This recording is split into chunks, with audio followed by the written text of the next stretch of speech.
Hello, everybody, and welcome back to Ronnie Bolster's awesome, fantastic podcast. Movie podcast, to be precise. And today's movie is Spiderman Homecoming. I know it's a little late. It's been a couple weeks since Spider-Man Homecoming came out, but, you gotta wait till you got money to go to the movies. This movie was awesome. I gave it an 8 out of a 10. There wasn't much of anything that bothered me. It's just pretty damn fucking great. I don't know what else to say. The aesthetic was pleasing. Like, very pleasing. It was very, very, like, I should say 90s. 90s kid. That's the best I could put the feeling towards. That's what it felt like when I was watching it. It just like a 90s kid movie kind of thing. I know it wasn't a kid movie, but that's the kind of aesthetic that I got from it. I really like the diversity of the cast. For instance, the Flash, he's not a blonde-haired, blue-eyed white guy. He's an Indian guy. That's cool. I said the Flash, I meant Flash, because his name's Flash Thompson. And then I liked the fact that MJ was not like a fucking redheaded goddess. I liked all the stuff that they took from the cartoon too, because if you watch the cartoon where Spider-Man's in high school, I forget exactly which it was on. Like it was on like Disney XD or something like that. But yeah, they took a lot of elements from that too, because Spider-Man. They took the fat kid who was his best friend from the comics, from the teenage comics. They didn't put Gwen Stacy in it. Instead, they went for like another girl named Liz, which was okay. I liked it. Just a lot of diversity in the cast, and I like that. The guy who plays Spider-Man, and I forget his fucking name because I'm a terrible person who never remembers celebrities' names because I don't care. I really do not care. I care about the characters. I've always said that in my movie. I don't care about the celebrities who portray them. I care if they get it on spot, though. And let me tell you, he got it on spot. The banter in this movie was amazing. Awesome. I enjoyed the fuck out of it. Yeah, just all around good jokes. It was Spider-Man. It felt like a Spider-Man comic book. Like they finally did it the right way. Instead of putting the Hollywood spin on it, you know what I mean? It was just straight up what it was supposed to be, which was a Spider-Man comic book. They took the comic book and they were like, hey, we're just going to put all this good shit that's in here, like, ruffle it out of the bag, you know what I mean? Just put it in there, put it in, like it was a pot of fucking stew, like, one part this guy, one part that guy, It was amazing. And Michael Keaton, God, I love Michael Keaton. I've always said, and this is exactly what I want Michael Keaton to come back as Batman. But not just any Batman. Return of the Dark Knight Batman. When Batman's old and jaded and awesome. Just the Return of the Dark Knight Batman. Michael Keaton should fucking do that. Because that would be amazing. He's a good villain. He is a good hero. And, he just works all around. I like that this time around the Vulture wasn't some rich guy. Because in the comic book, the Vulture's kind of like a side character. But he's also in the comic book, he's like this rich guy who's rich and has all the money and blah, blah, blah, blah, blah, but he's really, really old and, you know what I mean? And just that part of the Vulture in the comic books was annoying, but they made this Vulture like a working man. Like a guy who just wanted to provide for his family and saw an opportunity and took the opportunity. Yeah, he became a bad guy, but he did it for a reason. You know what I mean? Other thing I was a little bit disappointed in was the Shocker. They did have the Shocker in this in this movie, and you could see the parallels they were trying to go with him in the actual film, but they didn't give him a suit or anything like they give the Vulture. They gave him a little bit of the aesthetic that the Shocker had in the comic books, like some yellow. Because if you remember from the comic books, the Shocker has like black on yellow for his costume. And kind of like a netted t-shirt type of thing. But instead of that, they just gave him normal clothes and what looked like electric resistant yellow, t-shirt type thing. Which kind of gave out the aesthetic of the Shocker, but not very much. I would have liked to seen him in full-blown costume. Because if you're going to have a fucking villain, you might as well have him in full-blown costume, you know what I mean? He's much better than that Shocker from that other Spider-Man movie, though, who was like pure energy and fucking stupid. The Shocker was never meant to be like a main Batman villain type thing. He was meant to be a side goon, you know what I mean? He was a goon. They always portrayed him in the comic books as like a goon. Like he works under one of the bosses, like Osborn or Harry or other stuff like that. Oh, sorry. Yeah, I all around liked the Vulture. It was good. Michael Keaton's a freaking awesome guy. The aesthetic and the music was the aesthetics, like I said, very 90s. They even played like 90s music. They played "Hey, oh, let's go" by the fucking by the Ramones. That was good. They played it during the movie and in the credits, and it's just very good aesthetically pleasing. Visuals, I mean, good. They did good on the fucking suit. There's not much else to say. They didn't have any like very CGI heavy moments that were noticeable. I mean, obviously they had CGI because it's fucking a guy jumping around in a spider, but I didn't see anything that was off. I didn't see anything that was bad. It looked like they all did it pretty correctly. Except I did not like the Spider-Man suit. Not the one he wears in the movie, but towards the end of the movie, there's this thing where Tony's like, "Why don't you join the Avengers?" and blah, blah, blah. And here's a brand new suit just to, show you that I'm a cool guy. And that Spider-Man suit looked like poopy dick.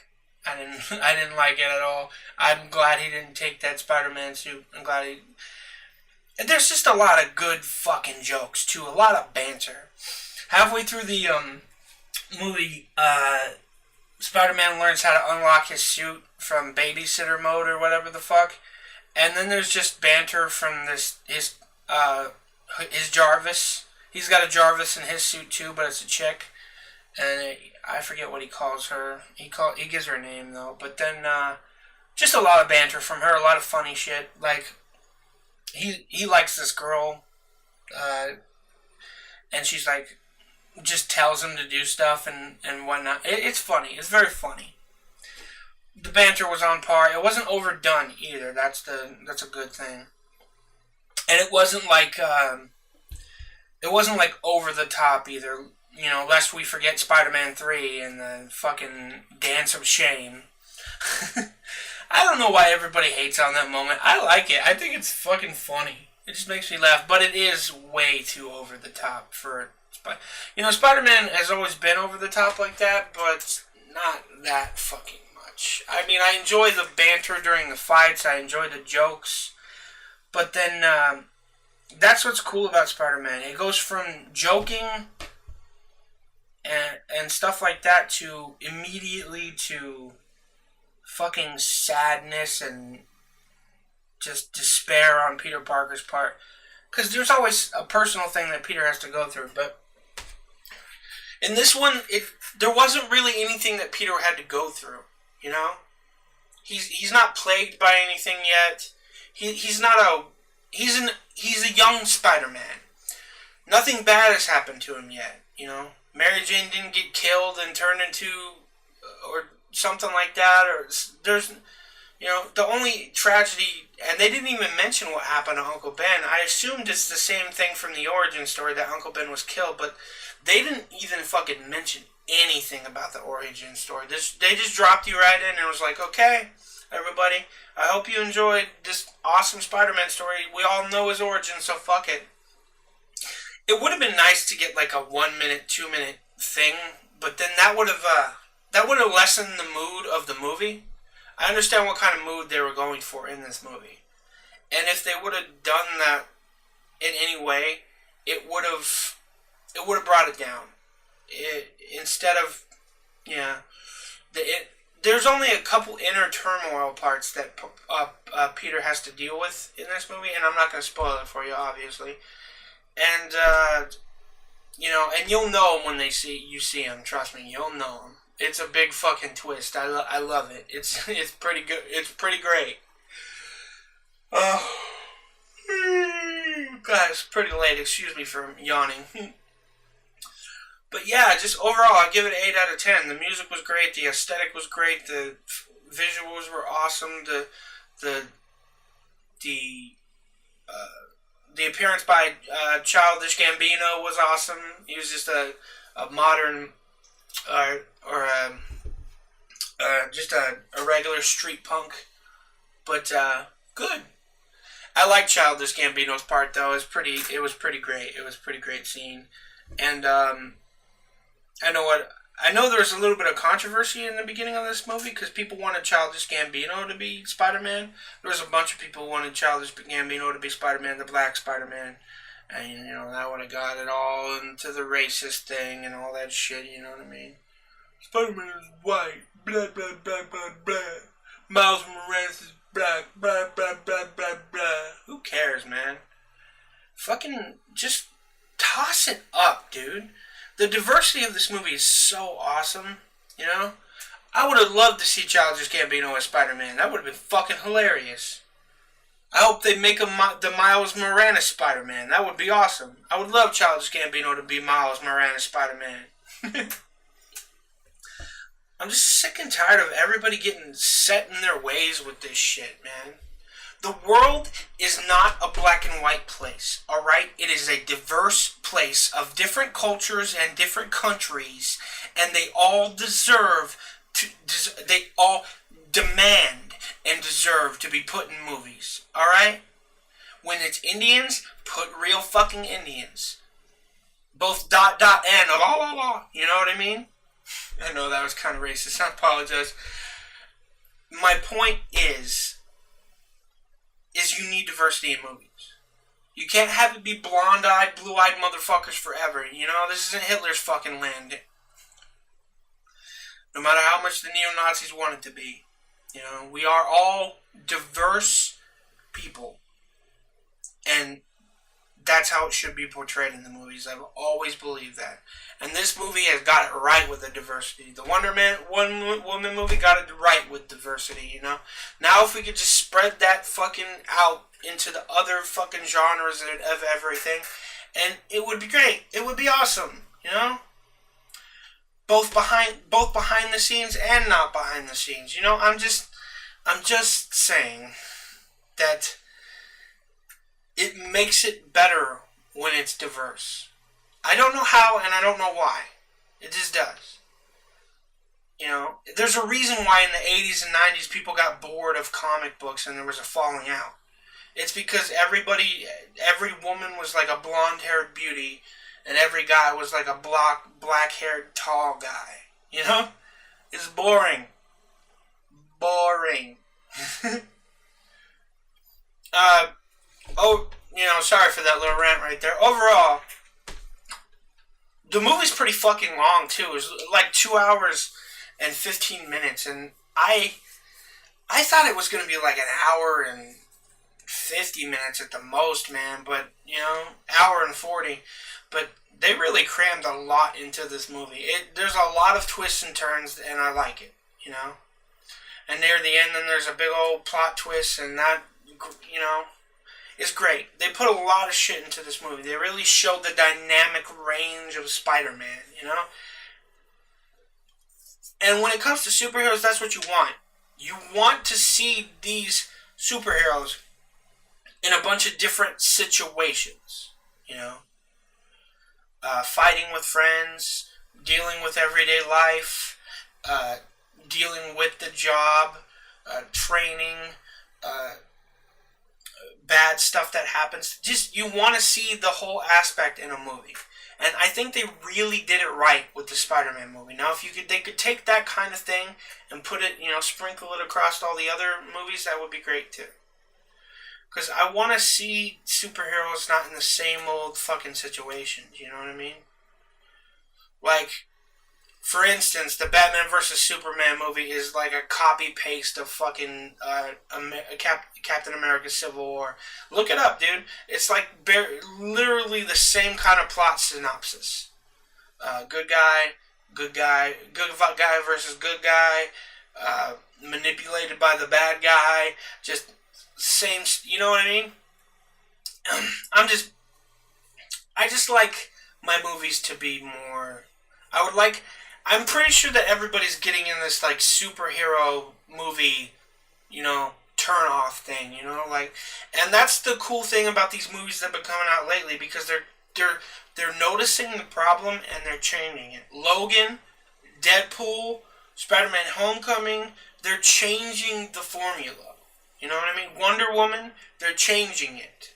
And that's what a movie needs to be, though. It doesn't need to be a formula in the first place. It needs to be a creative battleground. I want to see new things. I want to see you do shit that I've never fucking seen before, that I would never expect. Like, for instance, let's kill Captain America. You know what I mean? Let's kill him. Let's see what happens when you take a beloved fucking dude, and not just a side character like in the Avengers, but a beloved superhero, and fucking murder him.